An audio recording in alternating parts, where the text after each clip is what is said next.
Hi students, ഇതുവരെയുള്ള ക്ലാസ്സിൽ നമ്മൾ പഠിച്ചത് എങ്ങനെയാണ് വാട്ടർ പൊട്ടൻഷ്യൽ വെച്ചിട്ട് വാട്ടർ പ്ലാന്റ്സ് അബ്സോർബ് ചെയ്യുന്നത്, അല്ലെങ്കിൽ പൊട്ടൻഷ്യൽ ഡിഫറൻസ് ഏതൊക്കെ പൊട്ടൻഷ്യൽസ് ആണ് വാട്ടർ അബ്സോർപ്ഷനിൽ ഇൻവോൾവ്ഡ് ആയിരിക്കുന്നത് എന്നൊക്കെയായിരുന്നു. അപ്പം ഇന്നത്തെ ടോപ്പിക് എന്ന് പറയുന്നത് ട്രാൻസ്ലൊക്കേഷൻ എന്നാണ്. സോ എങ്ങനെയാണ് നമ്മൾ അല്ലെങ്കിൽ പ്ലാന്റ്സ് വാട്ടർ റൂട്ട് സോണിൽ നിന്നും അബ്സോർബ് ചെയ്യുന്നത് എന്നുള്ളതാണ് നമ്മൾ ഇന്ന് പഠിക്കാൻ പോകുന്നത്. സോ വാട്ടർ അബ്സോർപ്ഷൻ മെയിനായിട്ട് മെജോറിറ്റി ഓഫ് വാട്ടർ അബ്സോർപ്ഷൻ നടക്കുന്നത് റൂട്ട്സ് വഴിയാണ്, പ്ലാന്റിൻ്റെ റൂട്ട്സ് വഴിയാണ്. പ്ലാന്റ് അബ്സോർപ്ഷൻ്റെ മെജോറിറ്റി 95% വാട്ടറും അബ്സോർബ്ഡ് ആവുന്നത് റൂട്ട്സ് വഴിയാണ്. ബാക്കിയുള്ള ഒരു 2 to 3 അല്ലെങ്കിൽ ഒരു 5% എന്ത് വരും, ലീവ്സിലൂടെ പ്ലാന്റ്സ് അബ്സോർബ് ചെയ്യും. Root density decreases with depth, അതായത് ഡെപ്ത് ആഴം കൂടുന്നതനുസരിച്ച് റൂട്ടിൻ്റെ ഡെൻസിറ്റി കുറഞ്ഞുകൊണ്ടേ ഇരിക്കും. So in a normal soil with good aeration a greater portion of the roots remain within 45 to 60 centimeter of the surface soil layers and most of the water needs of the plants are met from this sun. Okay, നമ്മളൊരു normal അല്ലെങ്കിൽ ഒരു നല്ല എയറേഷനുള്ളൊരു normal soil എടുക്കുകയാണെങ്കിൽ, നല്ല വളക്കൂറൊക്കെ ഉള്ള നല്ലൊരു മണ്ണ് എടുക്കുകയാണെന്നുണ്ടെങ്കിൽ അവിടെ വളരുന്ന പ്ലാന്റ്സിൻ്റെ റൂട്ട്സിൻ്റെ majority of the portion concentrate ചെയ്തിരിക്കുന്നത് ഈ ഒരു ഡെപ്തിലായിരിക്കും. എത്ര? 45 centimeter മുതൽ 60 centimeter ഡെപ്തിലായിരിക്കും അതിൻ്റെ ഡെൻസിറ്റി അല്ലെങ്കിൽ റൂട്ട് ഡെൻസിറ്റി ഏറ്റവും കൂടുതൽ കാണുന്നത് ഈ ഒരു പോർഷനിലായിരിക്കും. മണ്ണിൻ്റെ ആ പ്ലാന്റിൻ്റെ അതായത് ക്രൗൺ റീജിയനിൽ നിന്നും താഴോട്ട് നമ്മളൊരു 45 centimeter കഴിഞ്ഞിട്ടായിരിക്കും റൂട്ട് ഡെൻസിറ്റി ഏറ്റവും കൂടുതൽ കാണുന്നത്. ആ ഒരു പോർഷനിലുള്ള വാട്ടർ കണ്ടൻറ്റ് ആയിരിക്കും പ്ലാന്റ്സിന് ഏറ്റവും കൂടുതൽ അബ്സോർബ് ചെയ്യാനായിട്ട് പറ്റുന്നത്. ഏറ്റവും എളുപ്പത്തിലും ഏറ്റവും നന്നായി അബ്സോർബ് ചെയ്യാൻ പറ്റുന്നത് ഈ ഒരു ഏരിയയിലുള്ള അല്ലെങ്കിൽ ഈ ഒരു ഡെപ്തിലുള്ള വാട്ടർ ആയിരിക്കും പ്ലാന്റ്സിന് എളുപ്പത്തിൽ അബ്സോർബ് ചെയ്യാനായിട്ട് പറ്റുന്നത്. Okay, so when the top layers of the root zone are kept moist by irrigation, the plants extract, അതായത് നമ്മൾ നന്നായിട്ട് പ്ലാന്റ്സിനെ ഇറിഗേറ്റ് ചെയ്തു, സോയിൽ നന്നായിട്ട് ഇറിഗേറ്റ് ചെയ്ത് വെച്ചിരിക്കുകയാണെന്നുണ്ടെങ്കിൽ ആ പ്ലാന്റ് പർട്ടിക്കുലർ പ്ലാന്റ് ഒരു 40% വാട്ടറും അബ്സോർബ് ചെയ്യുന്നത് upper quarter of the root zone, ഏറ്റവും മുകളിലുള്ള 1/4 പോർഷനിൽ നിന്നായിരിക്കും. വാട്ടർ എന്ന് പറഞ്ഞാൽ 1/4. ഓക്കെ, ആ ഏറ്റവും മുകളിലുള്ള 1/4 പോർഷനിൽ നിന്നാണ് 40% ഓഫ് ദ വാട്ടർ അബ്സോർപ്ഷൻ നടക്കുന്നത്. ഇനി 30% നടക്കുന്നത് അതിൻ്റെ തൊട്ട് താഴത്തെ 1/4 ലെയറിൽ, അതായത് അപ്പർ 1 ക്വാർട്ടറിൽ 40% നടക്കും, 30% in the next lower quarter, third ക്വാർട്ടറിൽ 20%, ആൻഡ് ഏറ്റവും താഴെ റൂട്ട് ഏറ്റവും അടിയിൽ നിൽക്കുന്ന പോർഷൻ എന്ന് പറഞ്ഞാൽ അവിടെ 10% മാത്രമേ വാട്ടർ അബ്സോർപ്ഷൻ നടക്കുന്നു. അതായത് പ്ലാന്റിൻ്റെ അല്ലെങ്കിൽ റൂട്ടിൻ്റെ ആഴം കൂടുന്നതനുസരിച്ച്, ഡെപ്തിലേക്ക് പോകുന്നതനുസരിച്ച് വാട്ടർ അബ്സോർപ്ഷൻ്റെ റേറ്റ് വളരെ കുറഞ്ഞുകൊണ്ടേയിരിക്കും. The water extracted from the soil by the roots of a plant moves upwards and essentially is lost to the atmosphere as water vapors, mainly through the leaves. അതായത് ഈ എടുക്കുന്ന വെള്ളം, അതായത് പ്ലാന്റ്സ് റൂട്ട് വഴി absorb ചെയ്യുന്ന വെള്ളത്തിൻ്റെ majority പോർഷനും എന്താവും, ലീവ്സ് വഴി അറ്റ്മോസ്ഫിയറിലേക്ക് വാട്ടർ വേപ്പർ എന്ന ഫോമിൽ നഷ്ടപ്പെട്ടുകൊണ്ടേ ഇരിക്കുകയാണ്. Okay, and this process is called transpiration. The loss of water through the stomata of the leaves is known as transpiration. പ്ലാന്റിൻ്റെ ബോഡിയിൽ നിന്നും വെള്ളം നഷ്ടപ്പെടുന്ന പ്രോസസ്സിനെയാണ് ട്രാൻസ്പിറേഷൻ എന്ന് പറയുന്നത്. ഞാനിതിന് മുൻപുള്ള ക്ലാസ്സുകളിലും പറഞ്ഞിട്ടുണ്ട്, പ്ലാന്റ്സിൽ ട്രാൻസ്പിറേഷൻ എസെൻഷ്യൽ ആണ്, and it is known as the essential evil. Transpiration is known as an essential evil for the plants. അതായത് വെള്ളം നഷ്ടപ്പെട്ടു പോകുന്നത് കൊണ്ട് പ്ലാന്റ്സിനത് ഈവിൾ ആണെന്ന് പറയും, പക്ഷേ എസെൻഷ്യൽ ആണ്. കാരണം ഈ ഒരു ട്രാൻസ്പിറേഷൻ പുള്ളുണ്ടെങ്കിൽ മാത്രമേ പ്ലാന്റ്സിന് റൂട്ടിൽ നിന്നും വെള്ളം അബ്സോർബ് ചെയ്ത് ലീവ്സ് വരെ എത്തുള്ളൂ. ആ അബ്സോർബ് ചെയ്യുന്ന വെള്ളത്തിലൂടെ ആയിരിക്കും എന്ത് പോകുന്നത്, പ്ലാന്റ്സ് അബ്സോർബ് ചെയ്യുന്ന ന്യൂട്രിയൻസ് ലീവ്സിൽ എത്തുന്നത്. ഓക്കെ, അയോൺസും അതുപോലുള്ള ന്യൂട്രിയൻസും എല്ലാം ലീവ്സിലെത്തുന്നത് ഈ ട്രാൻസ്പിറേഷൻ പുള്ള് വഴിയാണ്. അതുകൊണ്ടാണ് ട്രാൻസ്പിറേഷനെ ഒരു നെസസറി ഈവിൾ ആണ് എന്ന് പറയാൻ കാരണം. This results in losing almost 95% of the water sucked up. അതായത് റൂട്ട്സ് അബ്സോർബ് ചെയ്യുന്ന 95% വെള്ളവും ഈ ട്രാൻസ്പിറേഷൻ വഴി നഷ്ടപ്പെട്ടുകൊണ്ടിരിക്കുകയാണ്. അപ്പോൾ ആ ട്രാൻസ്പിറേഷൻ എന്ന് പറയുന്നതിൻ്റെ ആ ഒരു മീൻസ് കണ്ടൻറ്റ് നമുക്ക് മനസ്സിലാവും എത്രത്തോളം ഉണ്ടെന്ന്. അതിൽ ആ മൊത്തം അബ്സോർബ് ചെയ്യുന്ന വെള്ളത്തിൻ്റെ 95% ഈ ട്രാൻസ്പിറേഷൻ വഴി അറ്റ്മോസ്ഫിയറിലേക്ക് നഷ്ടപ്പെട്ടുകൊണ്ടിരിക്കുകയാണ് വാട്ടർ വേപ്പറിൻ്റെ ഫോമിൽ. ബാക്കിയുള്ള 5% മാത്രമാണ് പ്ലാന്റ് തൻ്റെ മെറ്റബോളിക് ആക്ടിവിറ്റീസിന് വേണ്ടി യൂസ് ചെയ്യുന്നത്. Okay, only about 5% of the water pumped up by the root system is used by the plant for the metabolic purpose and for increasing the plant body weight. Okay, മൊത്തം absorb ചെയ്യുന്ന വെള്ളത്തിൻ്റെ 95% transpiration വഴി നഷ്ടപ്പെടും. ബാക്കിയുള്ള 5% മാത്രമാണ് plants തൻ്റെ metabolic ആക്ടിവിറ്റീസിന് വേണ്ടിയിട്ട് use ചെയ്യുന്നത്. അതാണ് ട്രാൻസ്പിറേഷൻ്റെ ഇമ്പോർട്ടൻസ് എന്ന് പറയുന്നത്. The soil water content and the soil water potential are important determinants of the water uptake. Plant സോയിലിൽ നിന്നും വെള്ളം അപ്ടേക്ക് ചെയ്യണമെങ്കിൽ അതിന് കുറച്ച് ഫാക്ടേഴ്സ് ഉണ്ട്. അതിലുള്ള 2 ഇമ്പോർട്ടൻറ്റ് ഫാക്ടേഴ്സാണ്. ഒന്ന് soil water content, 2 soil water potential.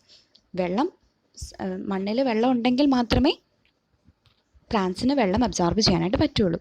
ഇനി അബ്സോർബ് ചെയ്യണമെങ്കിൽ മണ്ണിൻ്റെ പൊട്ടൻഷ്യൽ എന്ന് പറയുന്നത് റൂട്ട് പൊട്ടൻഷ്യലിനേക്കാളും കൂടുതലാണെങ്കിൽ വാട്ടർ പൊട്ടൻഷ്യൽ റൂട്ട് സോണിൻ്റെ റൂട്ടിലുള്ള വാട്ടർ പൊട്ടൻഷ്യലിനേക്കാളും കൂടുതലാണെങ്കിൽ മാത്രമേ എന്ത് നടക്കുകയുള്ളൂ, അവിടെ അബ്സോർപ്ഷൻ നടക്കുകയുള്ളൂ. കാരണം എപ്പോഴും വെള്ളം അബ്സോർബ് അല്ലെങ്കിൽ വാട്ടർ മൂവ് ചെയ്യുന്നത് ഹയർ പൊട്ടൻഷ്യലിൽ നിന്നും ലോവർ പൊട്ടൻഷ്യലിലേക്കാണ്. ഓക്കെ, അപ്പം മണ്ണിൽ പൊട്ടൻഷ്യൽ കൂടുതലുണ്ടെങ്കിലേ റൂട്ടിലേക്ക് വെള്ളം കയറുള്ളൂ. ഡിഫ്യൂഷൻ വഴി അല്ലെങ്കിൽ ഓസ്മോസിസ് വഴി വെള്ളം റൂട്ടിൽ അബ്സോർബ് ചെയ്യാനായിട്ട് പറ്റത്തുള്ളൂ. Okay, so when the water potential in the leaves, roots and the soil become equal, the water absorption becomes negligible. Okay, എപ്പോഴാണ് വാട്ടർ അബ്സോർപ്ഷൻ നെഗ്ലിജിബിൾ ആവുന്നത്? ലീവ്സിൻ്റെയും റൂട്ടിൻ്റെയും സോയിലിൻ്റെയും വാട്ടർ പൊട്ടൻഷ്യൽ ഈക്വൽ ആവുന്നു. അതായത് അവിടെ ഒരു ഇക്വലിബ്രിയം ബാലൻസ് ഫോം ചെയ്ത് കഴിഞ്ഞാൽ പിന്നെ അവിടെ അബ്സോർപ്ഷൻ നടക്കത്തില്ല. നെഗ്ലിജിബിൾ എന്ന് പറഞ്ഞാൽ വളരെ വളരെ കുറവ് എന്നുള്ളതാണ്. അതായത് ഓൾമോസ്റ്റ് ഈക്വൽ ടു 0 എന്നാണ് നെഗ്ലിജിബിളിൻ്റെ അർത്ഥം. So the water absorption below a soil temperature of 10 degrees Celsius is reduced sharply and increases linearly up to 25 degrees Celsius and slows down later. അതായത് സോയിലിൻ്റെ ടെമ്പറേച്ചറിനും ഈ വാട്ടർ അബ്സോർപ്ഷനുമായിട്ടൊരു കോറിലേഷൻ ഉണ്ട്. അതായത് സോയിലിൻ്റെ ടെമ്പറേച്ചർ 10 ഡിഗ്രി സെൽഷ്യസിൽ താഴെയാണ് എന്നുണ്ടെങ്കിൽ അവിടെ water absorption negligible ആയിരിക്കും. അതേസമയം സോയിലിൻ്റെ temperature നമ്മളൊരു 10 നിന്നും ഒരു 25 ഡിഗ്രി സെൽഷ്യസ് വരെ കൂട്ടുവാണെന്ന് വിചാരിച്ചോ, ആ ഒരു ടൈമിൽ വാട്ടർ അബ്സോർപ്ഷൻ ലീനിയർലി ഇൻക്രീസ് ചെയ്യും. അതായത് നമ്മുടെ ടെമ്പറേച്ചർ കൂട്ടുന്നതനുസരിച്ച് വാട്ടർ അബ്സോർപ്ഷൻ്റെ റേറ്റും കൂടിക്കൊണ്ടിരിക്കും. 25 ഡിഗ്രി സെൽഷ്യസ് കഴിഞ്ഞ് നമ്മൾ ടെമ്പറേച്ചർ ഇൻക്രീസ് ചെയ്യുകയാണ് എങ്കിൽ അവിടെ പിന്നെ വാട്ടർ അബ്സോർപ്ഷൻ കുറയാനായിട്ട് തുടങ്ങും. സോ 25 ഡിഗ്രി സെൽഷ്യസിനെയാണ് നമ്മളൊരു optimum 20 to 25 degree Celsius temperature soil temperature ആണെങ്കിൽ അതൊരു optimum range four water absorption എന്ന് നമുക്ക് പറയാനായിട്ട് പറ്റും. Most plants are not able to absorb water when the soil aeration is poor as in waterlogged conditions. Root system is the most important plant factor influencing the uptake of water. ഈ ഒരു സ്ലൈഡിൽ നമ്മൾ മെയിനായിട്ടും water അബ്സോർപ്ഷനെ determine ചെയ്യുന്ന കുറച്ച് ഫാക്ടേഴ്സിനെ കുറിച്ചാണ് പഠിക്കുന്നത്. Okay, അതിൽ ആദ്യത്തേത് നമ്മൾ ഏറ്റവും ഇമ്പോർട്ടൻ്റ് ആയിട്ട് പറഞ്ഞ 2 കാര്യങ്ങളാണ്. ഒന്ന് soil water content, 2 soil water potential. പിന്നെ നമുക്ക് പറയാം soil temperature has an effect or influence on the soil water absorption, plant water absorption. പിന്നെ നമ്മൾ പറയുന്നത് സോയിൽ എയറേഷനെ കുറിച്ചാണ്. സോയിൽ എയറേഷൻ ഇല്ല എന്നുണ്ടെങ്കിൽ, അതായത് എയറേഷൻ വളരെ പുവറായിട്ടുള്ളൊരു സോയിലിൽ വാട്ടർ അബ്സോർപ്ഷനും വളരെ പുവറായിരിക്കും. ഓക്കെ, വാട്ടർ ലോക്ക്ഡ് കണ്ടീഷനിലൊക്കെ വെള്ളം അബ്സോർബ് ചെയ്യുന്ന റേറ്റ് വളരെ കുറവായിരിക്കും. ഓക്കെ, പിന്നെ റൂട്ട് സിസ്റ്റമാണ് ഏറ്റവും പ്ലാന്റ് അബ്സോർപ്ഷൻ ഇൻക്രീസ്. അതായത് റൂട്ടിൻ്റെ ഡെൻസിറ്റി കുറവാണ് എന്നുണ്ടെങ്കിൽ അത് പ്ലാന്റ് ഫാക്ടറാണ്. ഇത്രയും നാളെ നമ്മൾ ഡിസ്കസ് ചെയ്തെല്ലാം സോയിലിൻ്റെ ഫാക്ടേഴ്സാണ്. സോയിലിൻ്റെ വാട്ടർ കണ്ടൻറ്റ്, സോയിലിൻ്റെ വാട്ടർ പൊട്ടൻഷ്യൽ, പിന്നെ സോയിൽ ടെമ്പറേച്ചർ, സോയിൽ എറേഷൻ, ഇതെല്ലാം സോയിൽ ഫാക്ടേഴ്സാണ്. ഇനി വാട്ടർ അബ്സോർപ്ഷനുമായിട്ട് ബന്ധപ്പെട്ട പ്ലാന്റിൻ്റെ ഫാക്ടർ എന്താണെന്ന് ചോദിച്ചാൽ it is the density of the root system. Okay, അതായത് റൂട്ട് സിസ്റ്റം റൂട്ട്സിൻ്റെ ഡെൻസിറ്റി, അതായത് വളരെ കുഞ്ഞ് റൂട്ട്സ് ഉള്ള ഒരു പ്ലാന്റ് ആണെന്നുണ്ടെങ്കിൽ അവിടെ വാട്ടർ അബ്സോർപ്ഷൻ കുറവായിരിക്കും. അതേസമയം നല്ല തിക്ക് റൂട്ട്സ് ഉള്ള നല്ല ഒരു എന്താ പറയുക ഹെൽത്തി റൂട്ട് സിസ്റ്റം ആണെന്നുണ്ടെങ്കിൽ അവിടെ വാട്ടർ അബ്സോർപ്ഷൻ ഓട്ടോമാറ്റിക്കലി കൂടുതലായിരിക്കും. Transpiration determines the gradient between the atmosphere and the plant through leaves. Okay, അവിടെ ആ ട്രാൻസ്പിറേഷൻ എന്ന് പറയുന്നത് ഗ്രേഡിയൻ്റ് എന്ന് വെച്ചാൽ ഡിഫറൻസ് ആണ്. അതായത് അറ്റ്മോസ്ഫിയർ വഴി നഷ്ടപ്പെടുന്ന വാട്ടർ ഒരു അവിടെ ആ ഒരു ഡിഫറൻസ് ബാലൻസ് ചെയ്യാൻ വേണ്ടിയിട്ട് ട്രാൻസ്പിറേഷന് ഒരു റോൾ ഉണ്ട് എന്നാണ് പറഞ്ഞിരിക്കുന്നത്. ഓക്കെ, അപ്പം ഇത്രയുമാണ് വാട്ടർ അബ്സോർപ്ഷനുമായിട്ട് അല്ലെങ്കിൽ വാട്ടർ അബ്സോർപ്ഷനെ ഇൻഫ്ലുവൻസ് ചെയ്യുന്ന സോയിലിൻ്റെ ഫാക്ടേഴ്സ് എന്ന് പറയുന്നത്. Next is translocation. ട്രാൻസ്ലൊക്കേഷൻ നമ്മൾ മെയിനായിട്ട് യൂസ് ചെയ്യുന്നത് വാട്ടർ മൂവ്മെൻറ്റ് അല്ലെങ്കിൽ പ്ലാന്റിൽ നിന്നും ഫുഡിൻ്റെ മൂവ്മെൻറ്റിനെയാണ് നമ്മൾ ട്രാൻസ്ലൊക്കേഷൻ എന്ന വാക്കുകൊണ്ട് എംഫസൈസ് ചെയ്യുന്നത്. പക്ഷേ ഇവിടെ അത് വാട്ടർ മൂവ്മെൻറ്റിനെ കാണിക്കാനാണ് ഈ ഒരു വാക്ക് ഉപയോഗിച്ചിരിക്കുന്നത്, ട്രാൻസ്ലൊക്കേഷൻ എന്ന് പറയുന്നത്. So the water movement in soil plant atmosphere. Soil plant atmosphere. Okay, അതായത് സോയിലിൽ നിന്ന് വെള്ളം അബ്സോർബ് ചെയ്തു, പ്ലാന്റ്സ് അബ്സോർബ് ചെയ്തു, പ്ലാന്റ്സിൽ നിന്നും ട്രാൻസ്പിറേഷൻ വഴി അറ്റ്മോസ്ഫിയറിലേക്ക് പോകുന്നു. So it is proportional to the driving force between the evaporating surfaces. അതായത് വാട്ടർ മൂവ്മെൻറ്റ് എന്ന് പറയുന്നത് ഡ്രൈവിംഗ് ഫോഴ്സസിനോട് എന്തായിരിക്കും, പ്രൊപ്പോർഷണൽ ആയിരിക്കും. And it is inversely proportional to the various resistance in the pathway. Okay, അതായത് ഇവാപ്പറേറ്റിംഗ് സർഫസസിലുള്ള സെവറൽ ഡ്രൈവിംഗ് ഫോഴ്സസ്, അതായത് ഈ എന്താ പറയുക അബ്സോർപ്ഷനെ ഹെൽപ്പ് ചെയ്യുന്ന അല്ലെങ്കിൽ ഇവാപ്പറേഷനെ ഹെൽപ്പ് ചെയ്യുന്ന ഫാക്ടേഴ്സാണ് ഈ ഡ്രൈവിംഗ് ഫോഴ്സസ് എന്ന് ഉദ്ദേശിക്കുന്നത്. ഓക്കെ, അപ്പം ഈ സോയിൽ പ്ലാന്റ് അറ്റ്മോസ്ഫിയറിലുള്ള വാട്ടർ മൂവ്മെൻറ്റ് ഈ ഡ്രൈവിംഗ് ഫോഴ്സസിനോട് പ്രൊപ്പോർഷണൽ ആയിരിക്കും.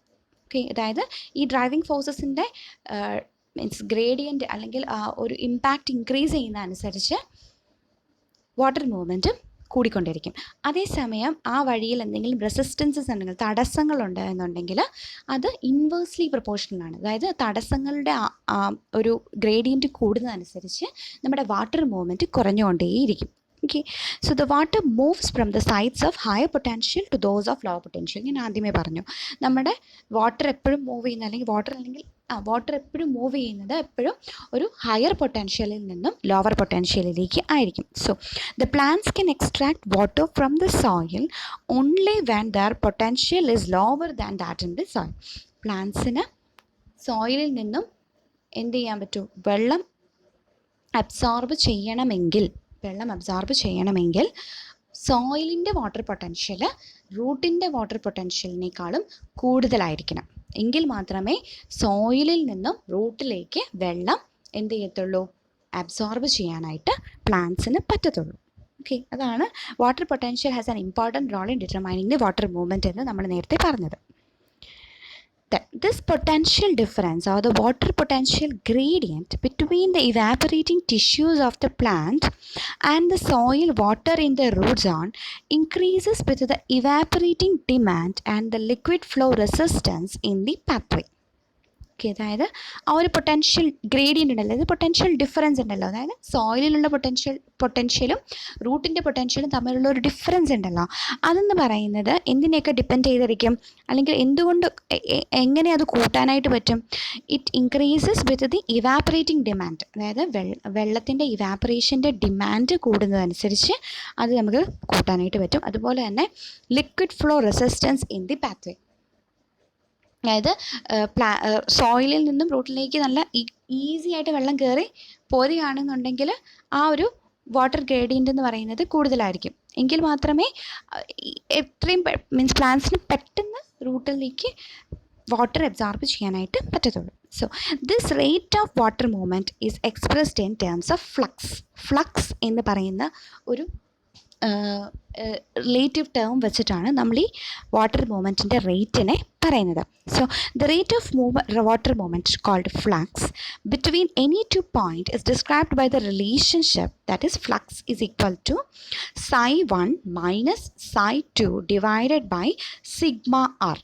ഓക്കെ, ആ പർട്ടിക്കുലർ സിമ്പലിന് പറയുന്ന പേരാണ് psi, PSI, psi. Okay, psi1 minus psi2 divided by sigma R. Okay, ഇനി എന്താണ് Psi 1 and Psi 2? Psi 1 and Psi 2 are the water potentials at the 2 points. ഇപ്പോൾ ഇവിടെ നമ്മൾ പറയുമ്പോൾ Psi 1 എന്ന് പറയുന്നത് സോയിലിൻ്റെ വാട്ടർ പൊട്ടൻഷ്യൽ ആയിരിക്കും, Psi 2 എന്ന് പറയുന്നത് പ്ലാന്റിൻ്റെ റൂട്ട് സോണിലുള്ള വാട്ടർ പൊട്ടൻഷ്യൽ ആയിരിക്കും. അപ്പോൾ ഇത് തമ്മിലുള്ള ഡിഫറൻസ് ആണ് Psi 1 minus Psi 2. എന്താണ് sigma R? Sigma R is the sum of the resistances to water movement between those 2 points. Okay, sigma എന്ന് പറഞ്ഞാൽ നമ്മൾ എന്തിനെങ്കിലും കുറേ വാല്യൂസിനെ ആഡ് ചെയ്യുമ്പം നമ്മളതിനെ ഒരുമിച്ച് എഴുതുന്ന പേരാണ്. അതായത് R1 R2 R3 R1 R2 R3 R4 etcetera ഉണ്ട്. അതിൽ R1 plus R2 plus R3 plus R4 plus etcetera plus RN ഉണ്ടാവും. ഓക്കെ, അതിനെ നമ്മൾ ഒരു എന്താ പറയുക ഒറ്റ ടേമിൽ പറയുന്നതാണ് സിഗ്മ ആർ. എന്ന് പറഞ്ഞു കഴിഞ്ഞാൽ R1 മുതൽ RN വരെയുള്ള ടോട്ടൽ എണ്ണത്തിൻ്റെ അത്രയും ക്വാണ്ടിറ്റിയുടെ ടോട്ടൽ, അതാണ് സിഗ്മ എന്ന് പറയുന്നത്. അതാണ് സിഗ്മ ആർ എന്ന് പറയുന്നത്. ഇപ്പോൾ സിഗ്മ ആർ എന്നിവിടെ ഉദ്ദേശിച്ചിരിക്കുന്നത് സോയിലിൽ നിന്നും വാട്ടർ റൂട്ട്സിലേക്ക് പോകാനുള്ള ആ പാത്വേയിൽ എത്രത്തോളം റെസിസ്റ്റൻസസ് ഉണ്ടോ, R1 R2 R3 R4, ആ റെസിസ്റ്റൻസിൻ്റെ എല്ലാം ടോട്ടൽ ആണ് ഈ സിഗ്മ ആർ എന്ന് ഉദ്ദേശിക്കുന്നത്. Sum of the resistance to water movement between those 2 points. Okay, ഇനി ഈ ഫ്ലക്സ് നമ്മൾ സോയിൽ പ്ലാന്റ് അറ്റ്മോസ്ഫിയർ സിസ്റ്റത്തിനകത്ത് ഈ ഫ്ലക്സ് നമുക്ക് പല രീതിയിൽ കാൽക്കുലേറ്റ് ചെയ്യാനായിട്ട് പറ്റും, അല്ലെങ്കിൽ പല സ്ഥലങ്ങളിൽ നമ്മൾ കാൽക്കുലേറ്റ് ചെയ്യേണ്ടതായിട്ട് വരും. ഓക്കെ, ആദ്യത്തേത് സോയിലും റൂട്ട് സർഫസും തമ്മിലുള്ളതാണ്. ഓക്കെ, അപ്പം sigma soil minus sigma root surface Psi soil minus Psi root surface divided by sigma R soil. സോയിലുള്ള വാട്ടർ മീൻസ് ആ റെസിസ്റ്റൻസിനെയാണ് സിഗ്മ ആർ സോയിൽ എന്ന് ഉദ്ദേശിച്ചിരിക്കുന്നത്. ഇനി റൂട്ട് സർഫസിൽ നിന്നും അത് പ്ലാന്റ് സിസ്റ്റത്തിൽ കയറിയല്ലോ, ഇനി അത് സൈലം വഴി മണ്ടയിൽ ചെല്ലണം, എവിടെ നമ്മുടെ ലീവ്സിലെത്തണം. അപ്പോൾ അവിടെയും കാണും ഇതുപോലുള്ള വാട്ടർ പൊട്ടൻഷ്യൽ ഗ്രേഡിയൻറ്റ്. ആ പൊട്ടൻഷ്യൽ ഗ്രേഡിയൻറ്റ് ഉണ്ടെങ്കിൽ മാത്രമേ റൂട്ട് സർഫസിൽ നിന്നും ഇത് സൈലം വെസൽസിൽ കയറി എവിടെ എത്തുള്ളൂ, നമ്മുടെ ലീവ്സിൽ എത്തുള്ളൂ. ലീവ്സ് വരെ എത്തണമല്ലോ ഇത്. ഓക്കെ, അപ്പോൾ അവിടുത്തെ ഫ്ലക്സ് നമ്മളെങ്ങനെ കാൽക്കുലേറ്റ് ചെയ്യും? Psi root surface minus Psi of xylem divided by the R of root, resistance of the roots. റൂട്ടിലുണ്ടാകുന്ന റെസിസ്റ്റൻസസ്, എന്തെങ്കിലുമൊക്കെ തടസ്സങ്ങൾ, അതായത് റൂട്ടിൽ നിന്നും ആ സൈലം വെസൽസിലേക്ക് ഈ വാട്ടർ മൂവ് ചെയ്യുന്നതിൻ്റെ ആ പാത്വേയിലുണ്ടാകുന്ന റെസിസ്റ്റൻസസിൻ്റെ എല്ലാം സമ്മാണ് സിഗ്മ ആർ റൂട്ട് എന്ന് പറയുന്നത്. ഇനി സൈലത്തിൽ നിന്നും അത് ലീഫിലെത്തണമെന്നുണ്ടെങ്കിൽ Psi ഇൻ ദ സൈലം, അതായത് സൈലത്തിൻ്റെ വാട്ടർ പൊട്ടൻഷ്യൽ മൈനസ് ലീഫിൻ്റെ water potential, Psi leaf divided by sigma R xylem plus R leaf. അതായത് സൈലത്തിലുള്ള റെസിസ്റ്റൻസസ് അതിൻ്റെ കൂട്ടത്തിൽ ലീഫിലുണ്ടാകാവുന്ന റെസിസ്റ്റൻസസ്, ഇത് രണ്ടും കൂടി കൂട്ടിയാണ് എവിടെ വരുന്നത്, ഈ ഒരു സിസ്റ്റത്തിനകത്ത് നമ്മൾ കാൽക്കുലേറ്റ് ചെയ്യുമ്പോൾ വരുന്നത്. ഇനി ലീഫിൽ നിന്നും അത് അറ്റ്മോസ്ഫിയറിലേക്ക് ലോസായി പോവുകയാണ്. ഓക്കെ, അപ്പോൾ അവിടെ വരുമ്പോൾ ലീഫിൻ്റെ വാട്ടർ പൊട്ടൻഷ്യൽ മൈനസ് എയറിൻ്റെ അല്ലെങ്കിൽ atmosphere water potential divided by resistance in the leaf plus resistances in the air. Okay, അപ്പോൾ ഇത് പല സ്ഥലങ്ങളിലുള്ള എന്താ പറയുക ആ വാട്ടർ പൊട്ടൻഷ്യൽ ഗ്രേഡിയൻറ്റ് ആണ്, അല്ലെങ്കിൽ ആ റേറ്റ് ഓഫ് വാട്ടർ മൂവ്മെൻ്റ് ആണ് നമ്മൾ കാൽക്കുലേറ്റ് ചെയ്യുന്നത്. ആദ്യത്തേത് സോയിലും റൂട്ട് സർഫസും തമ്മിൽ, ദെൻ കംസ് റൂട്ട് സർഫസും സൈലവും തമ്മിൽ, പിന്നെ സൈലവും ലീഫും തമ്മിൽ, പിന്നെ ലീഫും എയറും തമ്മിൽ. ഓക്കെ, അപ്പം ഇത്രയും ഫ്ലക്സ് റേറ്റ്സ് നമ്മൾ കാൽക്കുലേറ്റ് ചെയ്താൽ മാത്രമേ നമ്മൾ സോയിൽ പ്ലാന്റ് അറ്റ്മോസ്ഫിയർ സിസ്റ്റത്തിലുള്ള വാട്ടർ മൂവ്മെൻറ്റിൻ്റെ റേറ്റ് കാൽക്കുലേറ്റ് ചെയ്തതായിട്ട് പറയാനായിട്ട് പറ്റത്തുള്ളൂ. Okay, the resistances to water movement in the soil is determined by its hydraulic conductivity, water content and the path length. എന്തൊക്കെയാണ് വാട്ടർ മൂവ്മെൻറ്റിൽ ഉണ്ടാവുന്ന റെസിസ്റ്റൻസസ്? ഓക്കെ, അതെല്ലാം ഡിറ്റർമൈൻ ചെയ്യുന്നത്, അതായത് റെസിസ്റ്റൻസ് ഡിറ്റർമൈൻ ചെയ്യുന്നത് എന്തൊക്കെയാണ്? ഹൈഡ്രോളിക് കണ്ടക്ടിവിറ്റി അല്ലെങ്കിൽ water conductivity rate. Okay, then water content, അതായത് സോയിലിലുള്ള വാട്ടറിൻ്റെ content, then the path length, സോയിലിൽ നിന്നും അല്ലെങ്കിൽ ആ റൂട്ട് സോണിൽ നിന്നും റൂട്ടിലോട്ട് വെള്ളം എത്തണമല്ലോ, ആ ഒൻ്റെ പാത്ത് ലെങ്ത്ത്, അതാണ് resistance to water movement in the സോയിലിലുള്ള വാട്ടർ മൂവ്മെൻറ്റിൻ്റെ റെസിസ്റ്റൻസ് ഡിറ്റർമൈൻ ചെയ്യുന്ന ഫാക്ടേഴ്സാണ് ഇവർ 3 പേര്. Then the water movement in the plants can be considered in 2 phases. 2 ഫേസസിലാണ് വാട്ടർ മൂവ്മെൻറ്റ് പ്ലാന്റിനുള്ളിൽ നടക്കുന്നത്. ഓക്കെ, ഒന്ന് ലിക്വിഡ് ഫേസിൽ H2O ഫോമിൽ from the root surface to the mesophyll cells. Root സർഫസിൽ നിന്നും അകത്തുള്ള മീസോഫിൽ സെൽസിലേക്ക്, അതായത് ആദ്യം സോയിലിൽ നിന്ന് പ്ലാന്റ് വാട്ടർ അബ്സോർബ് ചെയ്തു, അത് പ്ലാന്റിൻ്റെ അല്ലെങ്കിൽ റൂട്ടിൻ്റെ റൂട്ട് സർഫസിലായിരിക്കും കാണുന്നത്. ആ റൂട്ട് സർഫസിൽ നിന്നും പ്ലാന്റിൻ്റെ ഇൻറ്റേർണൽ സിസ്റ്റത്തിലേക്ക് ഇത് പോവുകയാണ്. ഓക്കെ, അപ്പം ലിക്വിഡ് ഫേസസിലാണ് റൂട്ടിൻ്റെ സർഫസിൽ നിന്നും എവിടേക്ക് പോകുന്നത്? അകത്തുള്ള മീസോഫിൽ സെൽസിലേക്ക് ലിക്വിഡ് ഫോമിലാണ് പോകുന്നത്.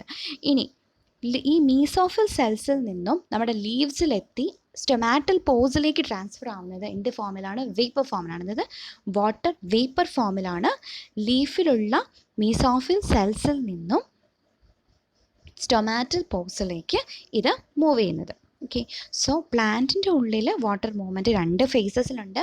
ഒന്ന് ലിക്വിഡ് ഫേസിൽ, that is from the root surface to the mesophyll cells, and second in the vapour phase from the surface of the leaf mesophyll cell to the stomatal pores. ലീഫിൻ്റെ mesophyll സെൽസിൽ നിന്നും stomatal പോസിലേക്ക് പോകുമ്പോഴാണ് vapour ഫോമിൽ കാണപ്പെടുന്നത്.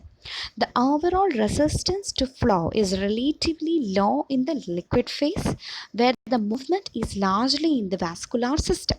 അതായത് liquid ഫേസിലുള്ള resistance, water movement resistances വളരെ കുറവായിരിക്കും compared to that of the vapour form. Vapour ഫോമിൽ പ്ലാന്റ്സ് വാട്ടർ മൂവ്മെൻറ്റ് നടക്കുമ്പം അവിടെ ഉണ്ടാകാവുന്ന തടസ്സങ്ങൾ വളരെ കൂടുതലായിരിക്കും compared to that of the liquid phase. The transformation of water from the liquid to the gaseous phase requires energy which comes from the solar radiation falling upon the leaf. ലീഫിൽ വീഴുന്ന solar radiation അല്ലെങ്കിൽ solar energy വെച്ചിട്ടാണ് ഈ liquid ഫോമിലുള്ള വെള്ളത്തിനെ എന്താക്കി മാറ്റുന്നത്? Vapour ഫോമിലോട്ട് plants convert ചെയ്യുന്നത്. Okay, അവിടെ ഒരു എനർജി റിക്വയർമെൻറ്റ് വരുന്നുണ്ട്. ആ എനർജി റിക്വയർമെൻറ്റ് മീറ്റ് ചെയ്യുന്നത് സോളാർ എനർജി വെച്ചിട്ടാണ്. ഓക്കെ, അപ്പം ഇത്രയുമാണ് ഇന്നത്തെ ക്ലാസ്സിൽ നമ്മൾ പഠിക്കുന്നത്. ഇത് കഴിഞ്ഞുള്ള രണ്ട് ടോപ്പിക് ഉണ്ട്. ഒന്ന് plant structure, then routing structure, characteristics and moisture use. ഇതെല്ലാം നിങ്ങൾ നേരത്തെ പഠിച്ചിട്ടുള്ളതാണ്. നിങ്ങൾ വായിച്ച് നോക്കുക. വായിച്ച് നോക്കിയിട്ട് നിങ്ങൾക്ക് എന്തെങ്കിലും ഡൗട്ട് ഉണ്ടെങ്കിൽ പറയുക. കാരണം പ്ലാന്റിൻ്റെ സ്ട്രക്ചറും റൂട്ടിൻ്റെ ക്യാരക്ടേഴ്സും കാര്യങ്ങളും എല്ലാം നിങ്ങൾ ബോട്ടണിയിൽ ഡീറ്റെയിൽ ആയിട്ട് പഠിച്ചതാണ്. അപ്പോൾ അതിനെ ഒന്ന് വാട്ടർ മൂവ്മെൻറ്റ് അല്ലെങ്കിൽ വാട്ടർ അബ്സോർപ്ഷനുമായിട്ടൊന്ന് എന്ത് ചെയ്താൽ മതി? കണക്ട് ചെയ്ത് പഠിച്ചാൽ മതി. അതാണ് അതിൻ്റെ അകത്ത് എഴുതിയിരിക്കുന്നത്. നിങ്ങൾ ടെക്സ്റ്റ് വായിച്ചു കഴിയുമ്പം നിങ്ങൾക്ക് മനസ്സിലാവും. സോ അടുത്ത ചാപ്റ്റർ അല്ലെങ്കിൽ അടുത്ത ടോപ്പിക്കിലാണ് ഞാൻ നെക്സ്റ്റ് ക്ലാസ്സിൽ അടുത്ത ടോപ്പിക്ക്, അതായത് സോയിൽ മോയ്സ്ചർ എസ്റ്റിമേഷൻ, കുറച്ച് കണക്കും കാര്യങ്ങളൊക്കെ ഉണ്ട്. നമ്മൾ എങ്ങനെയാണ് സോയിൽ മോയ്സ്ചർ എസ്റ്റിമേറ്റ് ചെയ്യുന്നതെന്നുള്ള ഒരു മെത്തേഡൊക്കെയാണ് നമ്മൾ ഇനി നെക്സ്റ്റ് ക്ലാസ്സിൽ പഠിക്കാൻ പോകുന്നത്. അപ്പം നിങ്ങൾ ഇത്രയും വരെ പഠിപ്പിച്ചതിൽ എന്തെങ്കിലും ഡൗട്ട് ഉണ്ടെന്നുണ്ടെങ്കിൽ എൻ്റെ അടുത്ത് വീഡിയോ കണ്ടിട്ട് ചോദിക്കണം. Okay, thank you.